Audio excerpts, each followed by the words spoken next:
Je veux vite en venir à quelque chose qui est très beau dans la vie de Louisa, c'est sa relation avec un saint qu'elle aimait énormément, que nous fêtons aujourd'hui, en ce 21 juin, Saint Louis de Gonzague. Voilà. Alors c'est très beau et c'est aussi une source de beaucoup d'enseignements pour notre connaissance de toutes ces merveilles de la divine volonté, toutes les vérités qui sont là, qui nous nourrissent et nous transforment, de tout ce que nous pouvons faire. Alors, il y a un premier passage au volume 2, au 20 juin 1899, où Jésus, le ciel s'ouvre et tout semblait indiquer qu'une grande fête allait se préparer. Et un jeune homme de belle apparence descendit du ciel, tout éblouissant, de feu et de flammes. Et Jésus me dit, demain ce sera la fête de mon cher Louis de Gonzague. Ce religieux, donc jeune homme, jésuite, bien sûr. Et je dois y être. Alors je lui dis, ainsi tu me laisseras toute seule. Que vais-je faire?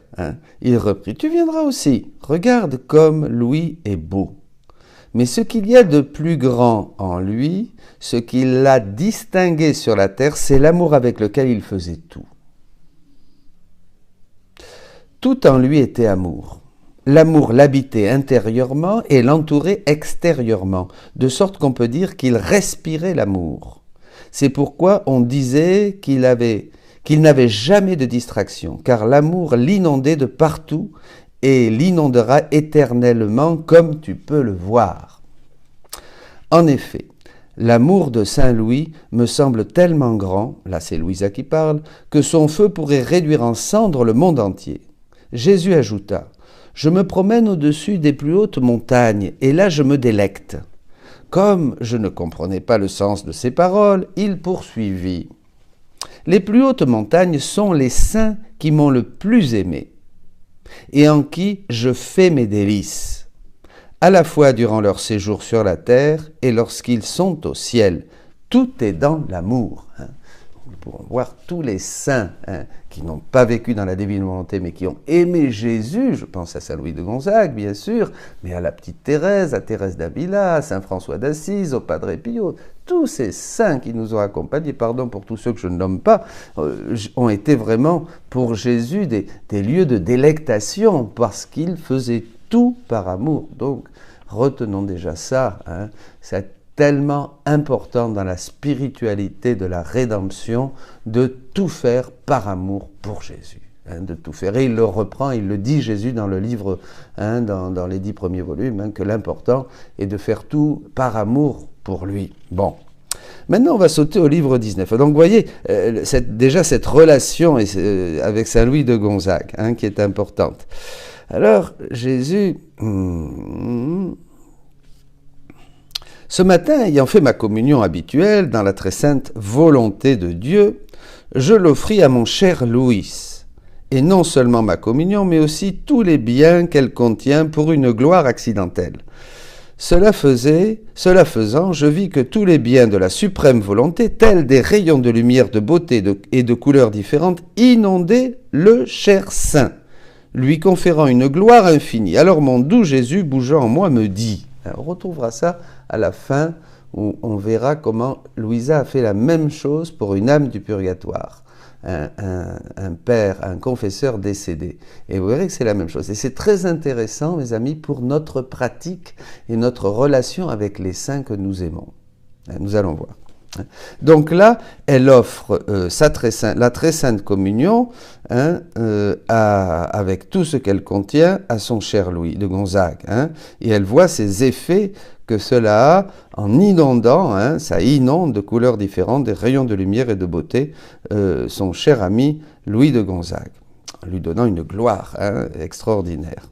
Et Jésus bougea en moi et me dit, « Ma fille, Louis est une fleur, et un saint écho de la terre de mon humanité. »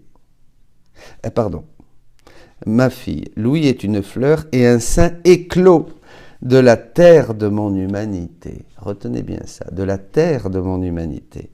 Rendu brillant par les réverbérations des rayons du soleil, les réverbères des rayons du soleil de ma volonté. Donc la volonté, la divine volonté, émet des rayons qui illuminent tous les saints du ciel. Mon humanité, bien que sainte, pure, noble et unie hypostatiquement au Verbe, était de la terre. L'humanité de Jésus était de la terre. Et lui, mieux qu'une fleur, sortit de mon humanité, pur, saint, noble, possédant la racine de l'amour pur. C'est pourquoi on peut lire sur chacune de ces feuilles le mot amour. C'est ce que nous avions vu au début, au premier texte. Il faisait tout par amour, et ça lui donne une splendeur, bien sûr, qui éclot de la terre de l'humanité de Jésus. Mais ce qui la rend plus belle et éclatante, ce sont les rayons de ma volonté, auxquels elle fut toujours exposée. Les saints de la rédemption ont toujours été exposés au soleil de la divine volonté, d'accord ? Ils ne l'ont pas possédé, mais ils étaient exposés admirablement. C'était d'une beauté. Ces rayons donnant un tel développement à cette fleur qu'elle devint une singularité au ciel comme sur la terre, pour Louis de Gonzague. Si Louis est si beau, c'est parce qu'étant issu de mon humanité. Si Louis est si beau parce que, étant issu de mon humanité, qu'en sera-t-il de toi et de ceux possédant le règne de ma volonté ? Ah, ça c'est pour Louisa et pour nous. C'est-à-dire que la sainteté dans la divine volonté, la nouvelle et divine sainteté, va donner une splendeur encore plus grande, bien sûr. Ces fleurs n'écloront pas de mon humanité, mais prendront racine dans le soleil de ma volonté. Vous voyez la différence ? Il y a le ciel de l'humanité et il y a le ciel de la divine volonté. C'est en elles que se forme la fleur de leur vie, grandissant et s'épanouissant dans le soleil même de ma volonté, qui, jaloux de ces fleurs, les cachera dans sa propre lumière. Ah ben oui. Sur chacune de leurs feuilles, on lira toutes les particularités des qualités divines, tous les attributs. Elles seront l'enchantement de tout le ciel et tous reconnaîtront en elles l'œuvre complète de leur Créateur. L'œuvre complète, c'est-à-dire l'achèvement de la création, l'achèvement de l'œuvre de la rédemption, le règne de la divine volonté. Très intéressant pour montrer cette distinction. Alors allons au troisième texte, et nous allons terminer avec ça. Le cadeau à Saint-Louis de Gonzague, c'est au volume 26. 27 juin 1929. Ayant reçu la Sainte Communion, je l'offrais pour la gloire de Saint Aloysius, Saint-Louis de Gonzague, et je lui offrais en présent tout ce que notre Seigneur avait fait dans sa divine volonté avec son esprit, ses paroles, ses travaux, ses pas. Ça nous apprend à faire des rondes. Pour la gloire accidentelle de Saint Aloysius, Saint-Louis de Gonzague, le jour de sa fête. Bon, aujourd'hui, on peut le faire, on peut le faire pour la fête de tous les saints. Je faisais cela lorsque mon doux Jésus, se manifestant en moi, me dit, écoutons bien, ma fille, tu ne pouvais pas faire un plus beau présent à Saint-Louis de Gonzague le jour de sa fête, en offrant ta communion et tous mes actes faits dans ma divine volonté.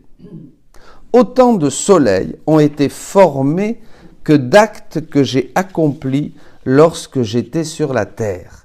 Et ces soleils ont investi Saint-Louis de telle sorte qu'il reçut tant de gloire accidentelle de la terre qu'il lui était impossible d'en recevoir davantage. Seuls les actes accomplis dans ma divine volonté ont la vertu de former leur soleil parce que, contenant la plénitude de lumière, il n'est pas étonnant qu'elles convertissent en soleil les actes humains accomplis en elles. C'est extraordinaire, ça c'est extraordinaire, c'est-à-dire nous pouvons réjouir les saints. Vous voyez, moi la fête, je me souviens, un jour c'était la fête de Sainte Thérèse et je voulais lui demander une grâce Et dans mon cœur, j'ai senti tout simplement, je dis mais pourquoi lui demander une grâce si je peux lui faire moi aussi un cadeau? Et j'ai fait, parce que je me suis souvenu de ce texte, et j'ai pris toute l'immensité des mérites de Jésus, tout son amour, tout ce qu'il avait fait, tous ses passes, et j'ai tout offert à Sainte Thérèse. C'est pour ça que quand vous priez les saints, vous pouvez dire réjouis-toi, réjouis-toi Sainte Thérèse, réjouis-toi Saint Louis de Gonzague, réjouis-toi Saint François, réjouis-toi Saint Pillon. Nous pouvons faire du bien aux saints. C'est extraordinaire parce que nous pouvons reprendre tous leurs actes et les plonger dans la divine volonté, voyez, pour leur donner la valeur infinie des actes, des travaux, des souffrances, des pas et des paroles de Jésus. Voyez, ce qu'ils ne pouvaient pas faire.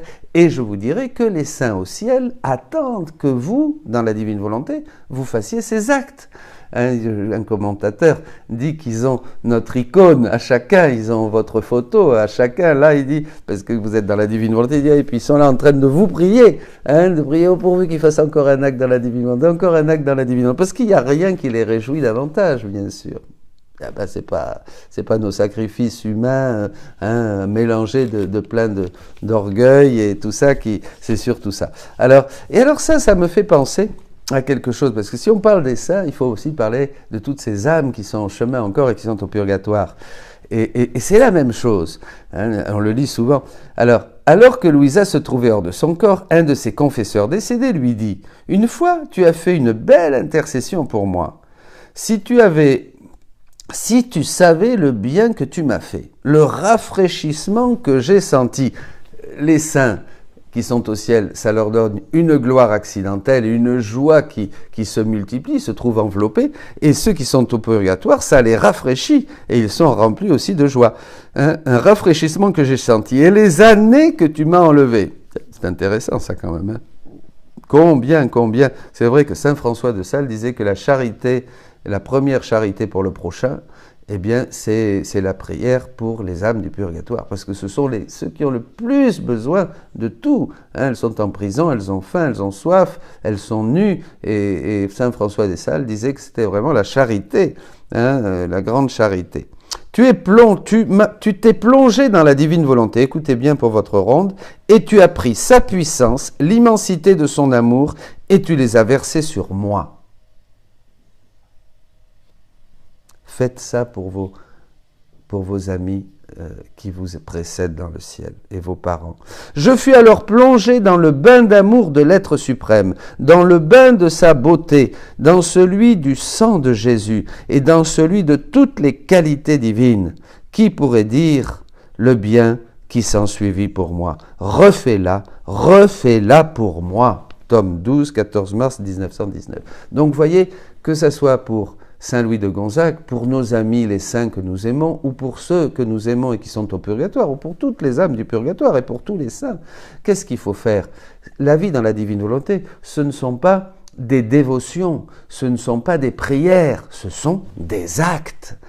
Parce que unis à l'être suprême, unis à la divine volonté, nous sommes dans l'acte de Dieu, dans l'agir de Dieu. Et nous prenons cet agir de Dieu, bien sûr, l'agir de Jésus, et nous le donnons. Nous agissons dans la divine volonté. On ne fait pas de pieuses prières en espérant, on agit tout de suite. Mes amis, c'est ça. Et regardez comment on peut réjouir les saints du ciel et comment on peut faire du bien aux âmes du purgatoire.